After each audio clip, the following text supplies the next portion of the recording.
So what is up, guys? Nick here, helping you to master your technology. iPhone versus Samsung Galaxy 2022. I analyzed over 23 areas I think are pretty important, and by the end of this video you're gonna know which one is likely the better choice here mid 2022. So let's begin with the first category, which is the price, and this one is gonna go to Samsung. So Samsung typically charges a little bit more for, the S22 Ultra, and the S22 Plus is around the price of the 13 Pro, but there's a big kick, and that's that they usually get discounted quicker.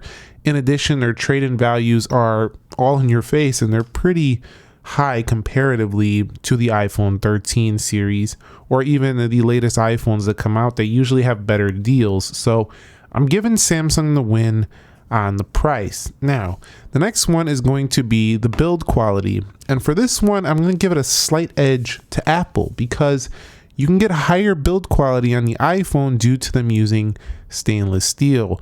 Now, the Galaxy S22 Ultra does use a little bit higher quality build, I think, than the S22 Plus, but the S22 Plus is still quite nice with its aluminum edges. It's really tight here. They're very, very close. The backs are about the same, but that stainless steel is still giving Apple a slight edge. It just feels a little bit more premium to me than the Samsung device, although the Samsung is right there with it, very sleek. This one I only giving it by a hair to Apple. Now the next one is going to be the actual design. Now the design to me is going to have to go to Samsung, and the reason I say that is because they're more evolving their design. They're getting smaller punch holes. They're making the phones nice and sleek. They're not putting smudgy glass right here. They put a different look and feel, and they're constantly seeming to kind of up the ante, trying to improve their previous design. Whereas I feel like Apple is kind of using the same design over and over again. They did change it up with the iPhone 12, but overall, it doesn't seem like they're trying to change it up too much here. They're trying to play it safe a little bit more than Samsung. So I think design-wise, Samsung is definitely headed in the right direction, although some could argue, well, the iPhone is a little bit more attention to detail. You got the holes at the bottom. They do look a little bit more premium, stuff like that. But at the same time, I do think Samsung's phone look a little bit more modern with the punch hole. They are getting a little bit more closer to an all-screen look and feel. Now, there's a couple categories with display, but I'm going to have to give it generally to Samsung. They typically give you a brighter display, bigger display for the money. And this year, they especially gave you a brighter display. They even allow you to tweak the extra brightness. Overall, if you look at all the way down the board, down to the Galaxy A53 versus the iPhone SE, Samsung is typically giving you the larger display and a little bit better. However, 13 Pro is a little bit sharper than this phone, but I will say, generally speaking, Samsung is the king in display. Now, there is an area where Apple is a little bit better, I feel like, and that is the display smoothness, and this is really down to the iOS software combined with the ProMotion technology. So with that being said, I do have to say that Apple's display right now is a little bit smoother, I think, and that's mostly down to software, but generally you're going to get the always-on display for the Samsung device, and you're going to get just a better overall panel. Usually it's a little bit more saturated, so I'm gonna give it to Samsung on that one. All right, so let's move on to the area of software. Now, I'm gonna tell you right now that in terms of software, it's kind of a tie depending on what you want. So if you do want customizations, if you do want theming options, stuff like that, if you're into that type of stuff, you still can't beat the Samsung experience. It's just better over here. You have much more wallpapers. You have much more, things you can do with the grids, change it up a little bit more to your liking. So if you're into customization and features, Samsung is the move still, but it's a tie because some people don't want that. Some people want a little bit more of a polished experience and easy to use, just really not a lot of features, but kind of just easy to use iOS. For the most part, it's just a grid of icons and an app library. There's not much more going on over here. Yes, you can add widgets and stuff like that, but those widgets are not anything as complex or in-depth as the widgets you'll find on the Android experience. So definitely, or even the Samsung experience, definitely One UI. I think the software gets updated quite a bit more than other Android devices. You can see I postponed my update for today before I was going to make this video, but Apple gets updates all the time as well, and they actually come out a little bit faster. The updates department, I think that one's going to go to Apple. Now, software smoothness factor, I think Apple's got it here.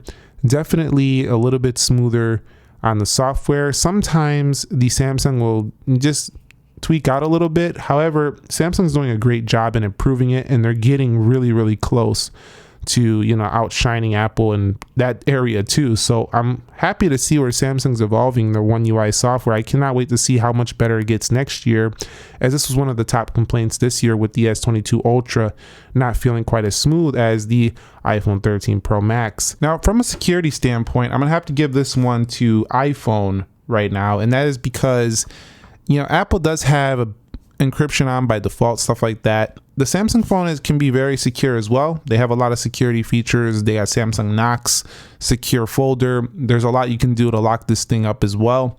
However, I just think the very nature of iOS is just a little bit more locked down. I still feel like it's a little bit more of a private, secure operating system than when I'm using the Android device. The Play Store is not as heavily vetted as the App Store. So for that reason alone, I feel a little bit more secure on the iPhone. Although any smartphone these days, you need to practice some basic cybersecurity tips to keep yourself safe. Now, one I can't give to Apple because they don't even got it is multitasking on their phone. You got to get an iPad to multitask. That's ridiculous considering the price of these iPhones. Now with the Samsung phone, you can drag and drop applications. You could have multiple applications split at the same time. So definitely gonna win out there in multitasking. Now in the area of productivity, I'm gonna call it a tie because both of them do have great productivity features. You have Samsung Dex on here, which can really expand your productivity for Samsung devices here mid 2022. All you need is a monitor and a keyboard, and you could throw this thing up onto a computer screen. However, keep in mind though that they do have the watch, tablets. You can get a lot of productivity done on Samsung, but at the same time, if you're in the Apple ecosystem, you can get a lot of stuff done here. You can sync up your Apple Notes, you can sync up your Samsung Notes, you can sync up, you know, all the stuff you're doing, your messages, things like that, over to your MacBook and your iPad. But you can start to do that now with a Samsung laptop and a Samsung tablet.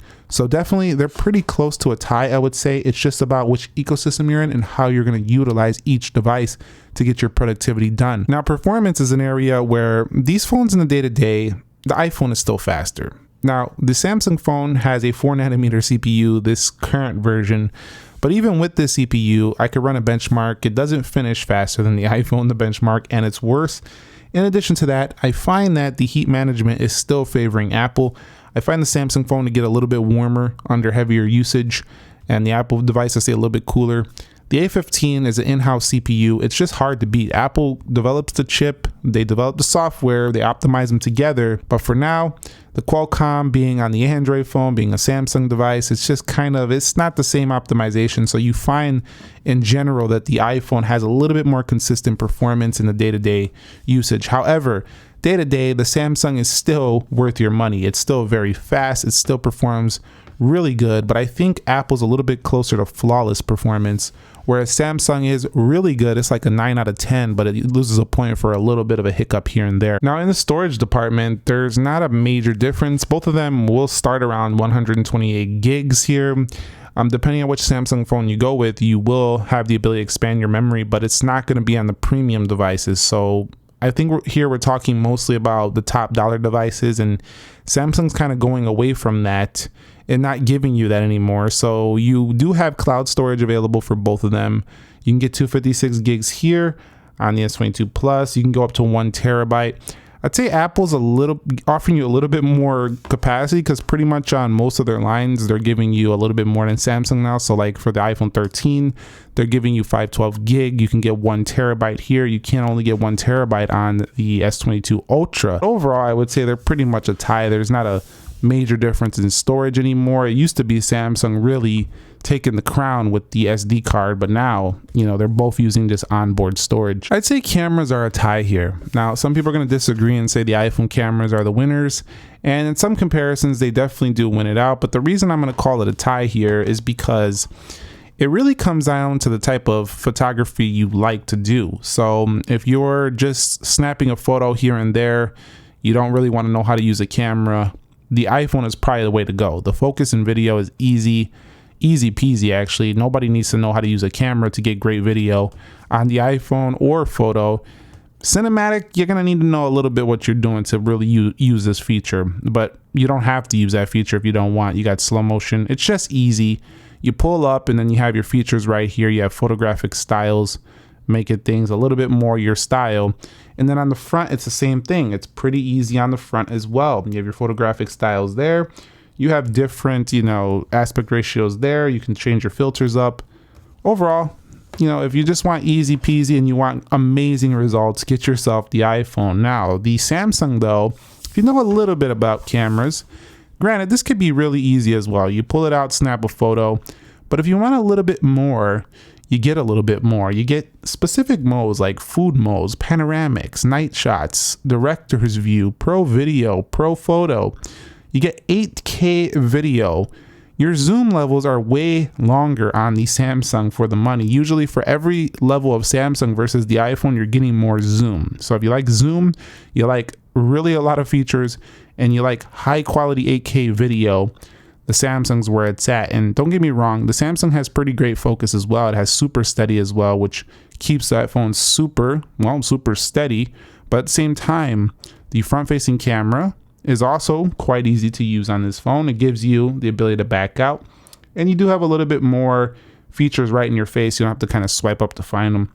But if you go into settings, Samsung is giving you quite a bit as well. Apple gives you some in their settings.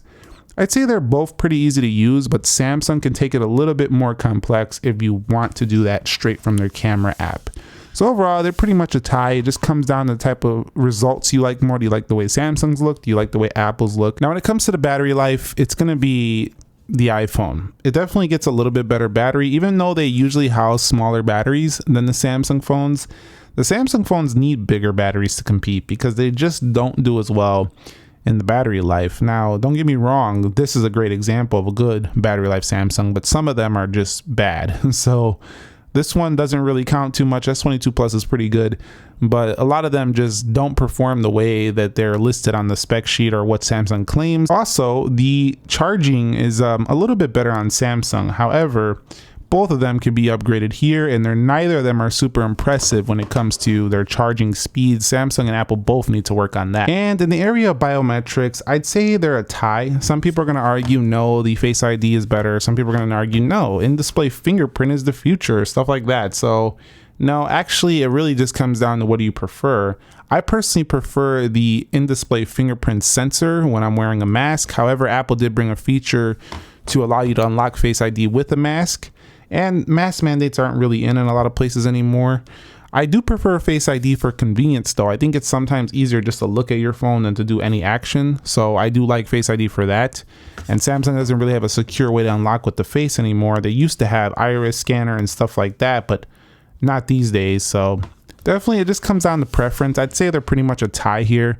Again, it just comes down to how do you prefer to unlock your phone? And in the area of phone call quality reception, I think Samsung gives me slightly faster 5G performance in my experience. Apple's very good, very fast now, and the reception strength is about a tie. However, I still find Samsung to be a slightly better that I found in my 5G experience. So definitely I'm going to give a hair of a win here to Samsung, but it's only by a hair now. It used to be blowing away the iPhone with those Intel modems, but these days it's only a hair better. Still, I'm going to give that one to Samsung. Now, when it comes to the color choices, you can get these iPhone 13 Pro and other iPhones in many different colors. Same with the Galaxy S22 Plus. You can even get custom colors.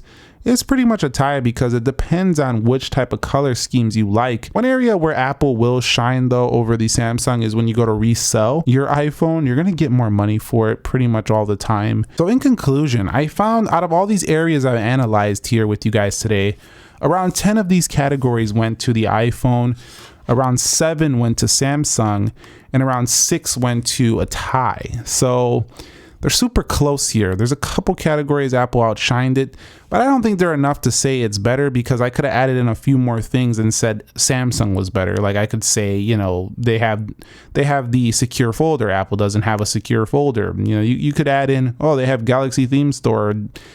Dex could have been just its own category. S Pen support on S22 Ultra could have been its own category. So overall, mid-2022, it really is about a tie. It really just comes down to the areas you really, really like more.